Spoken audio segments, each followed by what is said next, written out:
और मैं सरकार साहब से ये कहना चाहता हूं कि जो किसान भड़के हुए बैल को काबू कर सकते हैं, वो भड़की हुई सरकार को भी काबू में लाना जानते हैं, उनको कोई भड़का नहीं सकता है। दूसरी बात ये कहते हैं कि हम किसानों के फायदे के लिए कानून लेकर के आए हैं। मुझे एक बात बताइए, हिंदुस्तान के इतिहास में ये पहली बार हो रहा है कि ये किसानों के फायदे के लिए बिल लाए हैं। किसानों को ये भला करना चाहते हैं, लेकिन किसान चाहते हैं कि ये भलाई हमको ना मिले। ऐसा क्यों हो रहा है? ऐसा इसलिए हो रहा है कि बड़े पैमाने पे झूठ बोली गई है, बड़ा पैमाने पे प्रोपेगेंडा फैलाया गया है। सबसे पहले इन्होंने कहा कि सिर्फ पंजाब के किसान ही क्यों विरोध कर रहे हैं। बिहार में 2006 में जब बाजार समिति को समाप्त किया गया तो यही बात कही गई थी कि बाजार समिति समाप्त हो जाएगा, बाजार समिति में जो करप्शन होता है वो करप्शन समाप्त हो जाएगा और किसानों की आय दोगुनी हो जाएगी। आज बिहार के किसानों की क्या हालत है, उस पर एक घुमंतु पत्रकार है पुष्पमित्र जी, उन्होंने एक किताब लिखी है रुकतापुर। उसमें जाकर के देखिए कि 2006 में जो बाजार समिति समाप्त की गई, उसके बाद किसानों के फसल का क्या हुआ है, उनकी आमदनी का क्या हुआ है। ये इतना बड़ा झूठ बोला गया है। मैं आपसे ये कहना चाहता हूं कि ये पूरा का पूरा प्रोपेगेंडा ये है कि ये देश में किसानों के फसल की खरीद फरोख्त को कुछ धन्ना सेठों के हाथ में सिमेट देना चाहते हैं। ये कहते हैं कि किसान अपनी फसल कहीं भी बेच पाएगा। किसान पहले भी अपनी फसल कहीं बेच सकता था, इसमें तो कोई नई बात नहीं है। और आप कहते हैं कि दूसरे राज्य में भी किसान जाकर के अपने फसल को बेच सकता है। आप जो लोग खेती किसानी करने वाले लोग हैं, हम लोग बालकनी में गमला में पुदीना नहीं उगाते हैं, खेत में काम करते हैं। आप बताइए कि हमने टमाटर उगाया है, टमाटर को जब हम खेत से तोड़ेंगे तो टमाटर को क्या बिना प्रोसेसिंग किए हुए हम हरियाणा ले जा सकते हैं? तमाम तरीके की झूठ इस किसान बिल के संबंध में बोला जा रहा है।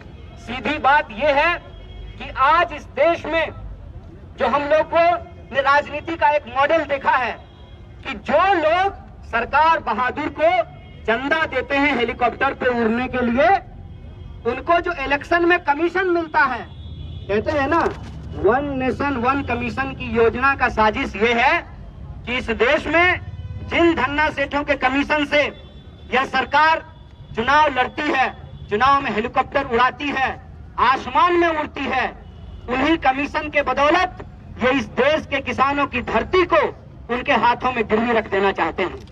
1 नेशन 1 कमीशन की योजना ये है कि पूरे देश में चाहे किसान हो, मजदूर हो, BSNL हो, रेलवे हो, तमाम तरीके के संस्थानों को ये अपने प्रिय दोस्तों के हाथ में बेच देना चाहते हैं। और ये जो बिकवाली है, ये बात याद रखिएगा कि आज के किसान जब इस बिकवाली का विरोध कर रहे हैं तो ये सिर्फ किसानों की लड़ाई नहीं है, ये लड़ाई सबसे पहले इस देश के मिडिल क्लास और गरीबों की लड़ाई है। मिडिल क्लास और गरीबों की लड़ाई कैसे है आप देखेंगे। हम पटना में बात करते हैं, जब बख्तियारपुर के किसान, भंडारक के किसान सब्जी लेकर के सुबह शटल से आते हैं पटना, तो तमाम मंडियों में सब्जियां पहुंचती है और वहां पे कंपटीशन होता है। और मिडिल क्लास के जो लोग हैं झोला लेकर के 5 दुकान में घूम करके सस्ता भिंडी और सस्ता मिर्च खरीद लेते हैं। लेकिन जब किसानों की खरीद फरोख्त का अधिकार एक कंपनी के हाथ में होगा, तो जैसे इस देश में आपको याद होगा कि BSNL जब रेट तय करती थी, BSNL के पास जब लाइसेंस था तो प्राइवेट कंपनियां कंपटीशन में फ्री जियो धनाधन करा रही थी। जब से BSNL समाप्त हो गया है, तब से आप देख लीजिए कि लगातार मोबाइल के इस्तेमाल करने का जो रेट है वो बढ़ता जा रहा है। मैं यही कहना चाहता हूं कि इस पूरी की पूरी लड़ाई में एक बात है कि अगर दूसरे उत्पाद को उपजाने वाले या बनाने वाले जो लोग हैं वो उसका MRP तय कर सकते हैं, तो क्या किसान अपने फसलों का MSP नहीं तय कर सकते हैं? और किसान क्या मांग रहे हैं? किसान कह रहे हैं कि आपने कानून बनाया है तो सबसे पहले जो आप ये दावा करते हैं कि MSP समाप्त नहीं होगा, तो आप यह बात कहिए, आप यह बताइए कि अगर कहीं भी MSP से कम पे खरीद होती है तो ये एक आपराधिक काम होगा, उसके ऊपर क्रिमिनल केस किया जाएगा।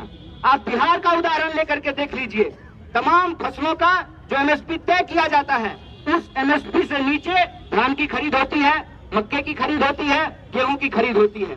अभी तो सिर्फ कुछ अनाजों का एमएसपी तय किया जाता है। मैं कहता हूं कि हम सिर्फ अनाज खा करके जिंदा नहीं रहते हैं, हमको तेल की जरूरत पड़ती है, हमको टमाटर की जरूरत पड़ती है, हमको सब्जियों की जरूरत पड़ती है। क्या किसी भी चीज का एमएसपी तय किया जाता है?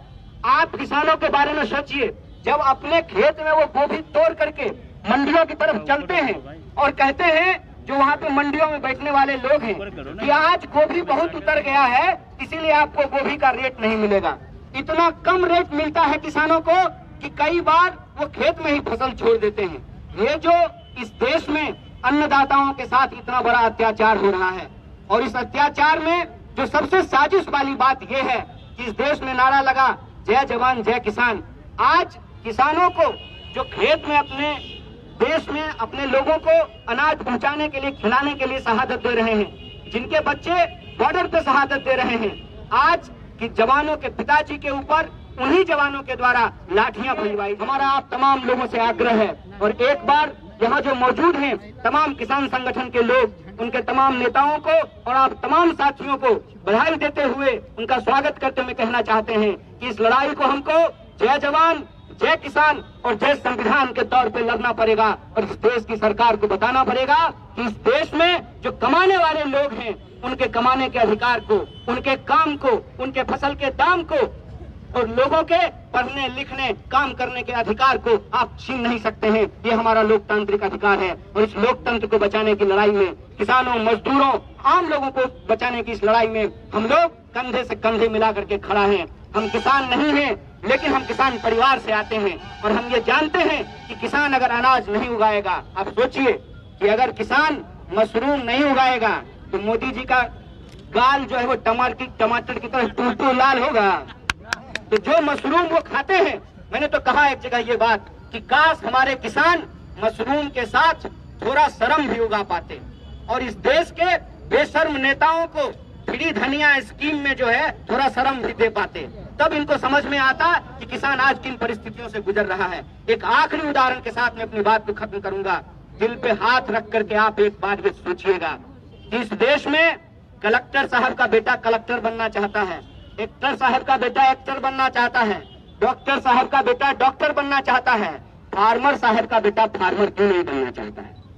आप सबके लिए, हमारी रगों में दौड़ने वाले खून के लिए, सांस के लिए अनाज सबसे बुनियादी जरूरत है। उसको पैदा करने वाले जो किसान हैं वो अपने बच्चों को किसान क्यों नहीं बनाना चाहते हैं? क्यों हमारे पिताजी ने कहा कि जाओ दिल्ली तैयारी करो, कलेक्टर बन जाओ? क्यों उन्होंने नहीं कहा कि गांव में रहो, खेती करो, फार्मर बनो?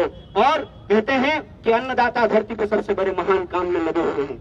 आज अन्नदाता अपने बच्चों को किसान क्यों नहीं बनाना चाहते हैं? इसीलिए नहीं बनाना चाहते हैं कि उनको मालूम है कि हार तोड़ मेहनत करने के बाद जब वो अपने फसल को बेचने के लिए जाएंगे तो उनका फसल ही उनके लिए फांसी का फंदा बना दिया जाएगा। ऐसी व्यवस्था देश के अंदर की गई है। इस व्यवस्था को बदलने के लिए देश के जो किसान हैं उनके पक्ष में हम तमाम लोगों को, चाहे हमारा कुछ भी प्रोफेशन हो, हमारा कोई भी वर्ग हो, उनके साथ हमको खड़ा होना चाहिए, और हमको ये सोचना चाहिए कि किसानों को बदनाम करने की जो साजिश है, इस बदनामी से हमको घबराने का जरूरत नहीं है। और एक उदाहरण आप लोग जानते हैं कि जब किसी विधवा की जमीन कब्जा करना हो तो सबसे पहले उसका चरित्र हरण किया जाता है, सबसे पहले उसको डायन होने का आरोप लगाया जाता है। और आज जब देश के किसान अपने हक के लिए लड़ रहे हैं तो टीवी स्टूडियो में बैठे हुए बिके हुए पत्रकार किसानों को बदनाम कर रहे हैं।